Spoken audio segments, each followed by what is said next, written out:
Hello বন্ধুরা, আজকের এই ভিডিওতে আমরা ক্লাস 3-র অঙ্ক বিষয়ের প্রশ্ন এবং উত্তরগুলি দেখব। তোমাদের পরীক্ষার জন্য এই প্রশ্নগুলি খুবই গুরুত্বপূর্ণ রয়েছে, অঙ্কের প্রশ্নপত্র, ঠিক আছে? এবং আমাদের চ্যানেলে কিন্তু ক্লাস 3 অন্যান্য বিষয়ের যে প্রশ্নপত্র, বাংলা, অঙ্ক, ইংরেজি, আমাদের পরিবেশ, স্বাস্থ্য, শারীরশিক্ষা, কলা ও কর্মশিক্ষা, প্রত্যেকটি বিষয়ের প্রশ্নপত্র দেওয়া আছে। অবশ্যই কিন্তু আমাদের চ্যানেলের ভিডিওগুলি দেখে নেবে এবং সেই প্রশ্নগুলো কিন্তু খুবই গুরুত্বপূর্ণ রয়েছে। আজকে আমরা অঙ্ক বিষয়ের ক্লাস 3 প্রশ্নপত্রটি দেখব। দেখো কি আছে, নির্বাচনের সামগ্রিক মূল্যায়ন 2026 দ্বিতীয় পর্যায়ক্রমিক অভিক্ষা শ্রেণী তৃতীয়, অর্থাৎ এখানে ক্লাস 3 কথা বলা হয়েছে। সময় দিবে তোমাদের 1 ঘন্টা। বিষয় গণিত, পূর্ণমান 30। এখানে বিদ্যালয়ের নাম লিখতে হবে, এখানে তোমাদের নিজেদের নাম লিখতে হবে এবং এখানে কিন্তু ক্লাসের রোল নাম্বার লিখতে হবে, ঠিক আছে? এগুলি লিখে আমরা প্রশ্নের দিকে যাব। প্রশ্ন কি বলেছে আমরা দেখে নেব। সঠিক উত্তরটি টিক চিহ্ন দিতে বলেছে। ক নম্বর প্রশ্ন, একদিনে মিনিটের কাটা 10 বার, 12 বার, 24 বার সম্পন্ন করে। এখানকার যেটা সঠিক উত্তর সেটা হচ্ছে 24 বার সম্পন্ন করে। খ নম্বর, 6:45-টার অর্থ হলো 7:15, 7:45 না 6:45? সঠিক উত্তর কিন্তু 6:45 মিনিট। 6:45 মানে 15 মিনিট কম 7টা। গ নম্বর, ভাগশেষ সবসময় ভাজকের চেয়ে, ভাগশেষ যেটা আছে সবসময় সেটা ভাজকের চেয়ে কী হবে? ছোট হবে, এটা আমরা সকলেই জানি। ঘ নম্বর, কোনো সংখ্যার এককের ঘরে 1 থাকলে, কোনো সংখ্যার এককের ঘরে যদি 1 থাকে এবং ধরো 31 লিখলাম, এটা একক, এটা দশক, এককের ঘরে 1 আছে, সেই সংখ্যাটা 2 দ্বারা বিভাজ্য, এটা হবে না, কারণ 2 দিয়ে 1 থাকলে কোনোদিনও ভাগ যাবে না। বিজোড় সংখ্যার সাথে 1 যোগ করলে, বিজোড় সংখ্যা 3, 3-এর সাথে যদি আমরা 1 যোগ করি কত হচ্ছে? 4 হচ্ছে। এই 4 হচ্ছে একটি কী সংখ্যা? জোড় সংখ্যা, ঠিক আছে?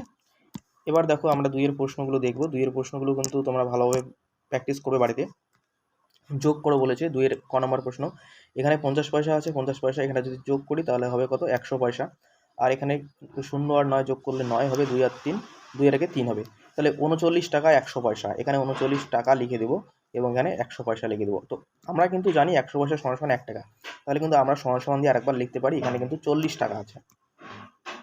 39 টাকা 100 পয়সা মানে হচ্ছে 40 টাকা কিন্তু এখানে আছে। তারপরে ক্ষয়ের নম্বর প্রশ্নটা আমরা দেখব। খ নম্বর প্রশ্নটা এখানে কি আছে? খ নম্বর প্রশ্ন বলেছে 12 টাকা 00 পয়সা এবং 3 টাকা 50 পয়সা যোগ করলে কত হবে? এখানে 00 যোগ করলে 0 হবে, 5 আর 0 যোগ করলে এখানে 5 হবে, তাহলে 50 পয়সা এখানে হচ্ছে, ঠিক আছে? আর এখানে 12 আর 3 কত? 15 টাকা, তাহলে উত্তর কিন্তু হয়ে যায় 15 টাকা 50 পয়সা। এটা কিন্তু ভালোভাবে দেখে করে নেবে। এবার যেটা গ নম্বর আছে, 18 টাকা 90 পয়সা এবং 3 টাকা 5 পয়সা। দেখো 0 আর 5 যোগ করলে এখানে 5 হবে, 9 আর 0 যোগ করলে 9 হবে, 18 আর 3 কত হচ্ছে? 18, 19, 20, 21, তাহলে এখানে হচ্ছে 21 টাকা 50 পয়সা। এটা লিখে দেবে, এখানে টাকা লিখবে, এখানে পয়সা কথাটা লিখে দেবে। আমরা এখন 3-এর প্রশ্ন দেখব। 3-এর প্রশ্ন কি বলেছে? শূন্যস্থান পূরণের মাধ্যমে সমাধান করো। দেখো এখানে গুণ আছে, গুণটা দেওয়া আছে, এখানে কিন্তু এই পদ্ধতিতে তোমরা গুণ করতে পারো, এই পদ্ধতিতেও করতে পারো বা এই পদ্ধতিতেও করতে পারো, ঠিক আছে? দেখো আমরা করছি 6 দুগুণে 12 2, কি বললাম? 6 দুগুণে 12 2 হবে, এখানে হাতে 1 থাকবে, 6 কে 6 আর কে 7, 6 কে 6, এটা করে দেবে। আর এখানেও কিন্তু তুলে তোমরা কিন্তু গুণটা করতে পারো। তারপরে দেখো খ নম্বরে ভাগ আছে একটা, এই ভাগটা এখানে দেওয়া আছে, ভাগটা করতে হবে আমাদের। যদি এটা করি আমরা 4 5, এখানে 20, 20 নিচে আমরা 20 লিখবো। তারপর এখানে 3 ভাগশেষ থাকবে, তারপর এটা কিন্তু 5 হয়, তারপর 4 শূন্য, এখানে 4 শূন্য 0 হবে, তারপর নিচে 3-এর থেকে 0 গেলে এখানে 3 হবে। এখানে কিন্তু 1 দিয়ে যাবে না, এটা কিন্তু 20। 4 5 প্রথমে আমরা 20 দিব, 20 থেকে 20 তো মিলে গেল, তারপর 3 বাঁচবে, তারপর 4 শূন্য 0 দিব, তারপর 3 ভাগশেষ থাকবে, ঠিক আছে? এবার উত্তর কিন্তু এখানে আমাদের 50 হচ্ছে উত্তর। এখানে কিন্তু আমরা 50 হচ্ছে উত্তর হচ্ছে, এটা কিন্তু ভাগফল, ভাগশেষ কিন্তু 3। এবার ভাজ্যর যে প্রশ্নটা আছে, ভাজ্য সমান সমান, ঠিক আছে? ভাজ্য সমান সমান ভাজক গুণ ভাগফল যোগ ভাগশেষ, ঠিক আছে?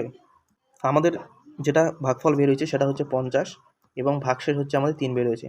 তাহলে 4 দিয়ে 50-কে গুণ করলে হবে 200, আর এখানে আছে যোগ 3, তাহলে 200 আর 3 এখানে 203 হবে। এখানে দেখো 203 কিন্তু মিলে গেল। এইভাবে কিন্তু এই অঙ্কটা আমরা করব। এরপরের গ নম্বর অঙ্ক আমরা দেখব।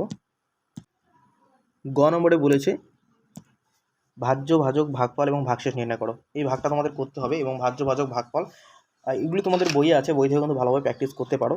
দেখো আমি করে দিচ্ছি। 706 আছে, এখানে যদি আমরা করি 7 থেকে 7 দিব, 0 নামবে, তারপর 7 0 0 দেবো, এটা কিন্তু 0, তারপর 6 আছে 6 নামবে, তারপর 7-কে 7 দিলে তো বিয়োগ করা যাবে না, তার জন্য আবার আমরা 0 দিব, 7 0 0 দেবো, তাহলে এখানে কিন্তু 6 বাজবে। তাহলে ভাগফল হচ্ছে আমাদের 100, এটা কিন্তু ভাগফল, ঠিক আছে? আর এখানে 6, এটাও কিন্তু ভাগশেষ। এবং এইটা যেটা বেরোচ্ছে 706, এটা কিন্তু আমাদের বলবো ভাজ্য, আর 7 হচ্ছে এটা কিন্তু ভাজক, 7টা এখানে লিখছি, দেখো 7 কিন্তু ভাজক। তাহলে আমি কি বললাম, 100 যেটা উত্তর বেরোচ্ছে এটা হচ্ছে ভাগফল, 6 যেটা আছে এটা হচ্ছে ভাগশেষ, 706 এটা হচ্ছে ভাজ্য, এবং 7 যেটা আছে এদিকে এটা হচ্ছে ভাজক। এভাবে তোমরা কিন্তু পরেরটাও করে নেবে, 8 দিয়ে 805কে খ নম্বরটা, এটা কিন্তু সুন্দরভাবে সেমভাবে করে নেবে। এবার যেটা 5-এর অঙ্ক আছে, তোমাদের বইয়ে কিন্তু এই অঙ্কটা আছে। ভাষায় লেখো অঙ্কগুলি সমাধান করো। এখানে 3, 4, 12 নম্বর আছে। প্রথম প্রশ্ন, দিদিমণি ক্লাসে এতটি খাতা নিয়ে এলেন, প্রত্যেককে 7টি করে খাতা দেবেন। 285টা খাতা নিয়ে এসেছেন এবং 285টা খাতা নিয়ে এসেছেন এবং প্রত্যেককে 7টা করে খাতা দিবেন। কতজনকে খাতা দিতে পারবেন ও কতগুলো খাতা দিদিমণির কাছে পড়ে থাকবে। 7 দিয়ে এটাকে ভাগ করবে, ভাগ করে যেটা উত্তর বেরোবে সেটা লিখবে তোমরা। দেখো আমরা করছি এখানে 4 7 প্রথমে আমরা 28 দেবো, 28 দেওয়ার পর এখানে 5 থাকবে, তারপর 7 0 0 দেবো, তারপর 5 নামবে। তাহলে আমরা দেখবো 40 জনকে খাতা দিতে পারবে, 40 জনকে খাতা দিতে পারবে, খাতা দিতে পারবে এটা আমরা লিখবো। এবং 5টি খাতা অবশিষ্ট থাকবে, দিদিমণির কাছে থাকবে 5টি খাতা। এখানে লিখবে দিদিমণির কাছে 5টি খাতা থাকবে, এটা তোমরা লিখে দেবে। এগুলো তোমাদের বই আছে, আমি আর ভালো মতোভাবে করছি না, তোমরা একটু বুঝে নেবে। দীপু 15 জোড়া মোজা বাজার থেকে কিনে আনলো। 15 জোড়া মানে হচ্ছে 1 জোড়া 2টা, তাহলে 15 জোড়া কটা হবে, 15 দুগুণে 30টা, 30টা মোজা কিনে এনেছে। 6 জোড়া মোজা কাকিমাকে দিয়ে দিল। 6 জোড়া মানে 12টা দিয়ে দিয়েছে, 12টা কাকিমাকে দিয়ে দিয়েছে। দীপুর কাছে এখন কয়টি মোজা এলো, তাহলে 30-এর থেকে আমরা যদি 12কে বিয়োগ করি তাহলে উত্তরটা আমরা পেয়ে যাবো। 30 থেকে 12 বিয়োগ করলে কত হবে, 18 হবে। তাহলে এখন দীপুর কাছে কয়টা আছে, এখন দীপুর কাছে এখান থেকে লিখবে তোমরা উত্তর, দীপুর কাছে এখন 18টি মোজা রইল। উত্তর লিখবে 18টি মোজা রইল, ঠিক আছে। এবার আমরা গ নম্বর প্রশ্নটা দেখব। গ নম্বর প্রশ্ন বলেছে, গোপা দাদু গোপাকে এত টাকা এত পয়সা দিলেন। গোপা এত টাকার ফুচকা 5 টাকার আলু কাবলি খেয়েছে, এখন গোপার কাছে কত টাকা আছে। এই গোপা যে ফুচকা এবং আলু কাবলি খেয়েছে এই দুটো যোগ করবে, যোগ করার পর এই 40 টাকা 50 পয়সা থেকে বিয়োগ করবে। এই দুটো যোগ করে যত হবে সেটা থেকে 40 টাকা 50 পয়সা থেকে সেটা বিয়োগ করবে, বিয়োগ করলে কিন্তু উত্তরটা পেয়ে যাবে, ঠিক আছে। এটা অঙ্ক তোমাদের বইয়ে আছে, বই থেকে তোমরা দেখে নিতে পারো। দেখে নেবো আমরা পরের প্রশ্ন কি আছে। আমরা ঘ নম্বর প্রশ্ন দেখবো। ঘ নম্বর প্রশ্ন কি বলেছে, একটি গ্রামের প্রত্যেক পরিবারকে 2 কেজি চাল দেওয়া হয়। প্রত্যেক পরিবারকে মানে একটা পরিবারকে 2 কেজি করে চাল দেওয়া হয়, ভালো কথা। মোট 300 কেজি চাল পাঠানো হলো। কয় কেজি চাল পাঠানো হয়েছে, 300 কেজি চাল পাঠানো হয়েছে। প্রত্যেক পরিবার পাবে হচ্ছে 2 কেজি করে। কতগুলো পরিবারকে দেওয়া হবে, কোন ভাগে ভাগ করবে, এটা ভাগ করে দেবো। এটা বোঝা যাচ্ছে 150 হবে। 2 কে 2, 1 10, 5 দুগুণে 10, 0 নামবে, 2 0 0। দেখো এখানে 150টা, তাহলে 150 পরিবার কিন্তু সমান ভাগে ভাগ করে পাবে। কত আমরা পাইলাম উত্তর, 150 পরিবার। নম্বরটা আছে, পুকুরের পাড় বাঁধানোর জন্য 7 জন মানুষকে কাজে লাগানো হয়েছে। প্রত্যেককে 135 টাকা করে দেওয়া হলো। মোট কত টাকা খরচ হলো, 135 দিয়ে 7কে গুণ করে দেবে, গুণ করে যেটা পাবে ওটাই উত্তর। 5 7 35-এর 5, হাতে 3, 3 7 21, আর 3 কত হচ্ছে 21, 22 থেকে 24 হচ্ছে, 24-এর 4, হাতে 2, 7 থেকে 7 আর 2 9, 945 টাকা মোট তাদের দেওয়া হলো। তোমরা লিখবে 945 টাকা তাদের মোট দেওয়া হলো। 6-এর যে ছবি আঁকাগুলো এসেছে দেখে নেবো আমরা। বিন্যাস দেখে পরের ছবি আঁকো। দেখো এটা কিন্তু এইদিকে গেছে, তারপর এটা নিচে আসলো, এই দেখো নিচে আসছে, তারপর আবার এইদিকে গেছে, এটা আবার এদিকে গেল, তারপর আবার উপর দিকে যাবে, এটা কিন্তু উপর হবে। এইভাবে তোমরা কিন্তু সাজিয়ে লিখবে, এই তীর চিহ্নটা উপরে হবে।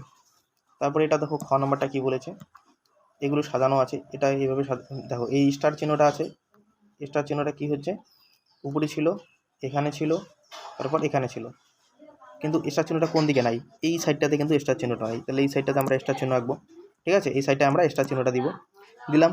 তারপর দেখো এই গোলটা উপরেও আছে, এইদিকেও আছে, নিচেও আছে, তাহলে গোলটা কোন দিকে নাই, এই দিকে নাই, তাহলে আমরা গোলটা এইদিকে দিয়ে দেবো। তারপর ত্রিভুজটা দেখো উপরে আছে, এইদিকে আছে, এদিকেও আছে, তাহলে ত্রিভুজ কিন্তু নিচে নাই, তাহলে আমরা ত্রিভুজটা নিচে দেবো। তারপর দেখো এই বক্সটা এইদিকে আছে, নিচেও আছে, এদিকেও আছে, বক্স কিন্তু উপরে নাই, তাহলে আমরা বক্সটা উপরে দিয়ে দেবো। তাহলে এখানে বক্স হবে, এখানে গোল হবে, এটা স্টার হবে, এটা ত্রিভুজ হবে, ঠিক আছে।